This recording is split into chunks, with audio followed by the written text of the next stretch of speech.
अस्सलाम वालेकुम नाज़रीन, जैसा कि आप लोगों के इल्म है कि आपके अपने यूट्यूब चैनल सिलसिला सादात अज़ारी पर मसाइल रमज़ान नाम से एक सीरीज़ चल रही है जिसमें आपके सवाल और एक आलिम दीन के जवाब होते हैं। इसी सिलसिले को आगे बढ़ाते हुए आज के सवालों के जवाब के लिए हमारे बीच मौजूद हैं अली जनाब मौलाना मौलवी सैयद सफ़ी असगर नजमी साहब क़िबला शोबा हज़रत अबू तालिब अलैहिस्सलाम सिलसिला सादात से। क़िबला सलाम अलैकुम। अस्सलाम वरहमतुल्लाहि वबरकातुहू। क़िबला, आज का हमारा पहला सवाल है कि क्या रोज़े की हालत में टीका लगवा सकते हैं? बिस्मिल्लाहिर्रहमानिर्रहीम। ये सवाल तो चूँकि ये वबा पिछले बरस से हिंदुस्तान की पूरी दुनिया में कार फरमा है, इसलिए ये सवाल इस साल ख़ास तौर से उठाया गया है। लेकिन हमारी फ़िक़्ह में हमारे जो तौज़ीह मसाइल हैं, हमारे मराजा किराम ने जो इसके लिए पहले से उनके यहाँ हुक्म मौजूद है, इंजेक्शन की सूरत में और टीका जिसको हम अपनी देसी या हिंदी ज़बान में कहते हैं, तो उसमें कोई हर्ज नहीं है। मसलन इस बार जो कोरोना के जो वैक्सीनेशन किया जा रहा है, जो वैक्सीन दी जा रही है, वो टीका ही होता है इंजेक्शन के ज़रिए, तो उसको लेने से रोज़ा बातिल नहीं होता। हालत रोज़ा में न सिर्फ ये कि आप डॉक्टर का चूँकि मशवरा होता है वो, और इसमें जो हालात हैं मैं अपने नौजवानों को बताऊँगा ख़ास तौर से कि इसमें होता यह है कि अगर आपने रजिस्ट्रेशन करा रखा है तो अब उसके लिए आपको जो तारीख मिली है तो वो रमज़ान में भी हो सकती है, तो वहाँ ये सूरत हाल पेश आ सकती है। तो ऐसा ना हो कि अगर आपका नंबर आ गया है और आपको बुलाया जा रहा है वैक्सीनेशन के लिए, तो आप ये उज़्र करें कि साहब चूँकि हम वैक्सीनेशन के लिए जा रहे हैं लिहाजा हम रोज़ा नहीं रखेंगे, तो हालत रोज़ा में वैक्सीनेशन हो सकता है, वो इंजेक्शन लिया जा सकता है, तो उससे हमारा रोज़ा बातिल नहीं होगा। बिल्कुल रोज़ा बातिल नहीं होगा, बल्कि उसके ऊपर कोई फ़र्क रोज़े के ऊपर नहीं होने वाला।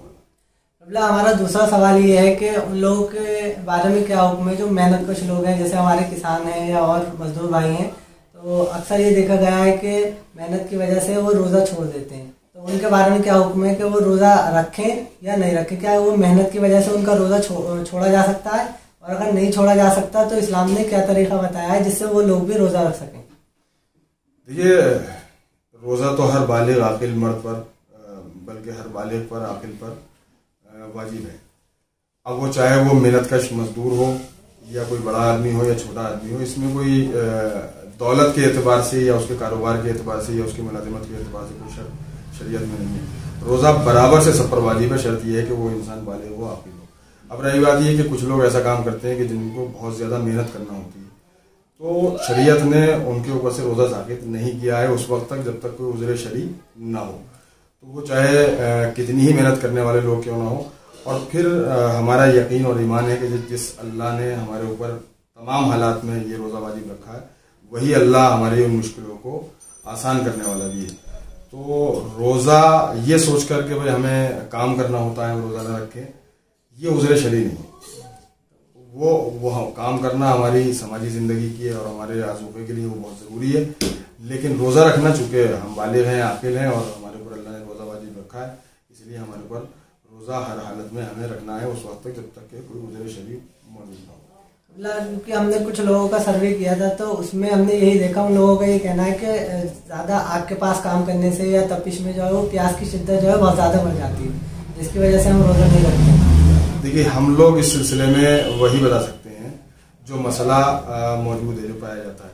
अब जो आपने जो ये सवाल किया कि बहुत सारे लोग हैं यकीनी तौर पे, ख़ास तौर से हमारे शहर मुरादाबाद में जो पीतल की फर्म वगैरह में काम करते हैं, या और हैं बहुत सारे मेहनत के काम हैं जो खुले में बहुत काम करते हैं, शहरों में बिल्डिंग्स की बनाने में जो काम करते हैं, तो उस सिलसिले में हमें मर्ज़ तक़लीद या हमारे वतन में हिंदुस्तान में जो उनके वकील हैं उनसे, चूँकि ये एक स्पेशल कंडीशन हुई, ये एक मामला जो है वो अलग से है कि एक इंसान है कि जिसका काम ही यह है कि वो रोज़ाना आग की भट्टी के पास काम करता है, और रमज़ान का पूरा महीना भी, अब वो पूरा महीना छुट्टी भी नहीं ले सकता है, लेकिन उसे वो काम भी करना है, और काम भी करना है तो ये परेशानी भी उसके सामने है। तो उसके लिए मेरा ज़ाती तौर पर मानना यह है, क्योंकि अब हम उतना जवाब देंगे कि जितना हमने पढ़ा है या जितना मालूम है, तौज़ीह मसाइल में इसकी कोई अलग से वजाहत नहीं है, लेकिन ये एक हमारे यहाँ दरवाज़ा सवालात का हमेशा खुला है, तो रुजू करना चाहिए मर्जा तक और मर्जा किराम के, जिस मर्जा की भी वो तकलीफ में, तो उसके वकील से कम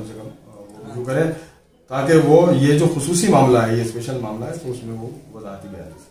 मतलब रोज़े की टाइमिंग के दौरान होटल खोलना या खाने पीने के सामान की दुकानें खोलना, उसके बारे में क्या हुक्म है? شرم کوئی حرام نہیں ہے، بس یہ اخلاقی چیزیں ہوتی ہیں. جیسے ہوٹلس کے لیے کہا گیا کہ وہ پردہ ڈال کے رکھیں، یا کھانے پینے کی چیزیں جو بیچنے والے کھلی بیچ سکتے ہیں. اس سے روزہ رکھنے والوں کی صحت پہ کوئی فرق نہیں پڑتا، اور روزہ بھی نہ بیچنے والے کا روزہ باطل ہوتا ہے نہ خریدنے والے کا روزہ باطل ہوتا ہے.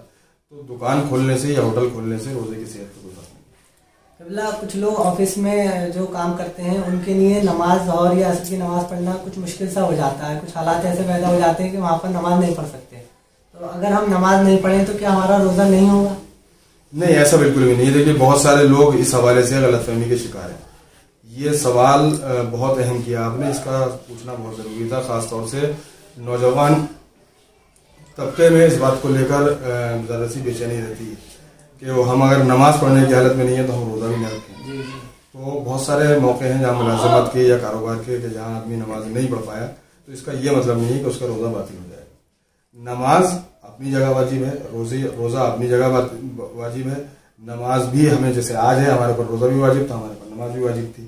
لیکن ایسا نہیں ہے کہ اگر ہم نے نماز نہیں پڑھی ہے، چھوڑ دی جان بوجھ کے بھی، میں سمجھتا ہوں اگر جان بوجھ کے بھی چھوڑی ہے تو نہیں چھوڑنا ہے. وہ نماز چھوڑنے کا گناہ اپنی جگہ کے اوپر ہے، یا کوئی مجبوری ہے کہ ہم نماز نہیں پڑھ پائیں تو وہ مجبوری اپنی جگہ کے اوپر ہے. لیکن اس سے روزے کی صحت پر فرق نہیں پڑتا. ایسا نہیں ہے کہ یہ سوچ کر کے بھائی نماز نہیں ہو پائے گی تو ہم روزہ کیوں رکھیں. تو روزہ ترک نہ کریں برائے کرم، روزہ رکھیں اور جب موقع ملے تب آپ پوری نماز. کیونکہ کچھ لوگ یہ کہتے ہیں کہ اگر آپ نے روزے رکھنے کے بعد اگر نماز نہیں پڑھی تو آپ کا روزہ نہیں رہا، ایک فاقہ ہوگی. ہاں، یہ بس اس پہ ہنسی آ سکتی ہے. یہ ایک پرانا مسئلہ، کیا وہ سماجی مسئلہ ہے میں کہہ سکتا ہوں، یا گھروں کا جو مسئلہ ہوتا ہے جس کا کوئی سر پیر نہیں ہے. اس کا دین سے، شریعت سے کوئی تعلق نہیں ہے. فاقہ روزہ، مطلب فاقے میں اور روزے میں فرق ہے، یہ الگ بات ہے. لیکن ایسا نہیں ہے کہ اگر نماز نہیں پڑھی ہے روزہ رکھ کے تو آپ کا روزہ نہیں رہے گا، وہ فاقہ ہو جائے گا. نہیں، روزہ اپنی جگہ پر ہے، فاقہ اپنی جگہ پر ہے، نماز اپنی جگہ پر ہے. یہاں یہ بات طے ہے کہ نماز تو ہر حالت میں واجب ہے. لیکن آپ نے سوال یہ کیا کہ کچھ مجبوریاں ہیں آفس میں، کچھ فیکٹری میں، یا کچھ حالات میں ایسی مجبوریاں ہیں کہ جس کی وجہ سے ہم جو ہے وہ روزہ نماز نہیں پڑھ پائے ہیں، تو وہ ایک الگ مسئلہ ہو جاتا ہے. لیکن اس سے روزے کی صحت پہ کوئی فرق نہیں ہے. تو واپس آفس سے آ کر ہم جو ہے وہ قضا نماز پڑھ سکتے ہیں، اس میں کوئی حرج نہیں. ہاں بالکل، جو نمازیں رہ گئی ہیں وہ واپس آ کر ہم نمازیں ادا کر سکتے ہیں.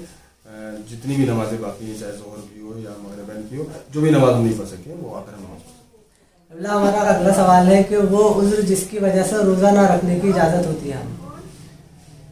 وہ عذر مثلاً ڈاکٹر ہے، آپ سے یہ کہے کہ بھائی آپ کے روزہ رکھنے سے آپ کی صحت جو ہے وہ خراب ہو جائے گی، آپ کی حالت خراب ہو جائے گی، آپ کو روزہ نہیں رکھنا چاہیے، تو وہ عذر شرعی میں یہ بات آتی ہے. تو ڈاکٹر کے مشورے سے اگر ڈاکٹر یہ کہتا ہے کہ اس وقت جو مرض کی کنڈیشن ہے آپ کے وہ ایسی ہے کہ آپ کو روزہ نہیں رکھنا ہے، تو وہ عذر شرعی میں تبدیل ہو جائے گی بات، اس میں ہم روزہ نہ رکھیں گے. اور وہ عذر شرعی جس میں ہم روزہ توڑنا جائز ہو جاتا ہے ہمارے لیے. کبھی کبھی حالات ایسے ہوتے ہیں کہ روزہ رکھنے کے بعد انسان کو چکر سا آنے لگا، پریشان سا ہونے لگا، یا اس کی طبیعت میں بے چینی سے ہونے لگی، وومیٹنگ ہونے لگی، وہ بے اختیاری صورتحال ہوتی ہے. اور پھر وہ ڈاکٹر سے رجوع کیا گیا تو اس نے کہا کہ نہیں، اس وقت تو آپ کو روزہ دوائی لینا ہوگی فوراً اور آپ کو روزہ توڑنا ہوگا. تو اس میں دو صورتیں ہیں. ایک صورت تو یہ ہے کہ ڈاکٹر نے یہ کہا آپ سے کہ بھائی آپ کو اس وقت آپ آدھا گلاس پانی لے لیں اور یہ دوائی لے لیں، تو بس اتنا ہی پانی جتنا ڈاکٹر نے بتایا اتنا پی کے آپ روزے کو مکمل بھی کر سکتے ہیں. اور دوسری صورت یہ ہے کہ وہ روزہ، ڈاکٹر نے کہا کہ نہیں اگر آپ آگے روزہ رکھیں گے تو آپ کی صحت کے لیے وہ اچھا نہیں ہوگا، تو وہ روزے کو توڑنا اس وقت واجب ہو جائے گا.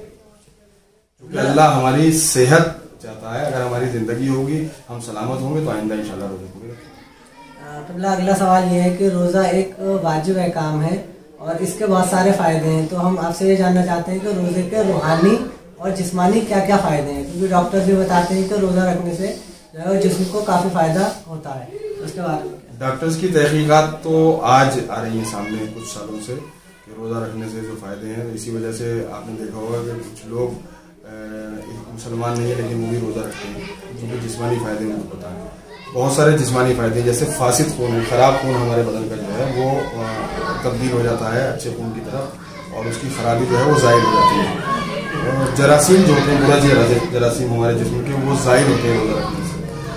اور جو چربی ہے، فاسد چربی جو کہتے ہیں، جو الگ سے چربی ہوتی ہے جو ہمارے لیے نقصان دہ ہوتی ہے لیکن وہ گھٹ جاتی ہے، وہ کم ہو جاتی ہے، وہ گل جاتی ہے روزہ رکھنے سے. تو یہ ایک جسمانی فائدہ اس کا ہمارا یہ بھی ہوتا ہے. دوسرے بلڈ پریشر وغیرہ کے معاملے میں یہ ہے کہ نارمل رہتا ہے روزہ رکھنے سے. तो उसमें भी हमारे लिए बहुत फ़ायदेमंद है। और बहुत सारे फ़ायदे हैं जिस्मानी तौर पे। रूहानी फ़ायदा तो जाहिर सी बात है हमारे लिए ये है कि सबसे बड़ा फ़ायदा ये है कि हम अल्लाह की कुर्बत हासिल करते हैं, नियत करते हैं और आले मोहम्मद की सीरत पे अमल करते हैं रोज़ा रखने से। तो हमारे लिए रूहानी फ़ायदे तो बहुत ज़्यादा हैं, कुर्ब इलाही है। और जब हम रोज़ा रखते हैं तो रूहानी फ़ायदा सबसे बड़ा ये है कि हम गुनाहों की तरफ जाने से कतराते हैं। कि भाई अगर हम मसलन गाली देना चाहते हैं, गाली हम बेख्तियारी तौर पर फ़ौरन ख्याल आता नहीं रोज़ा है गाली नहीं देंगे, तो ये भी एक रूहानी फ़ायदा है। बहुत सारे गुनाह हैं जिनसे हम बच जाते हैं, तो ये रूहानी फ़ायदा है। तो रोज़ा रखने के जिस्मानी फ़ायदे भी बहुत ज़्यादा है और रूहानी फ़ायदे भी बहुत ज़्यादा है। शुक्रिया क़िबला, बहुत बहुत हमसे बात करने के लिए। बहुत बहुत शुक्रिया आपका भी। और मैं सिरसी सादात आज़ादारी की जो टीम है, ख़ासतौर से आप और आपकी सारी टीम और इसके नाज़रीन को मैं मुबारकबाद माह रमज़ान मुबारक की पेश कर रहा हूँ। दूसरे ये कि आपके लिए दुआ गो हूँ कि जिस तरह से आपने इस सोशल मीडिया के ज़माने में दीन को आम करने में जो दीन और आज़ादारी हुसैन अलैहिस्सलाम को आम करने के लिए जो इक़दाम आप कर रहे हैं, परवरदिगार आपकी तौफ़ीक़ अता फरमाए। देखा नाज़रीन, आपने क़िबला ने किस खूबसूरती के साथ सारे सवालों का जवाब दिया। अगर आपके भी कोई सवाल हो तो आप हमें इस वीडियो के कमेंट बॉक्स में बता सकते हैं, या हमारा व्हाट्सअप नंबर जो स्क्रीन पर चल रहा है आप उस नंबर पर भी हमें अपने सवाल भेज सकते हैं। अभी के लिए बस इतना ही, मिलते हैं अगले एपिसोड में। वस्सलाम, खुदा।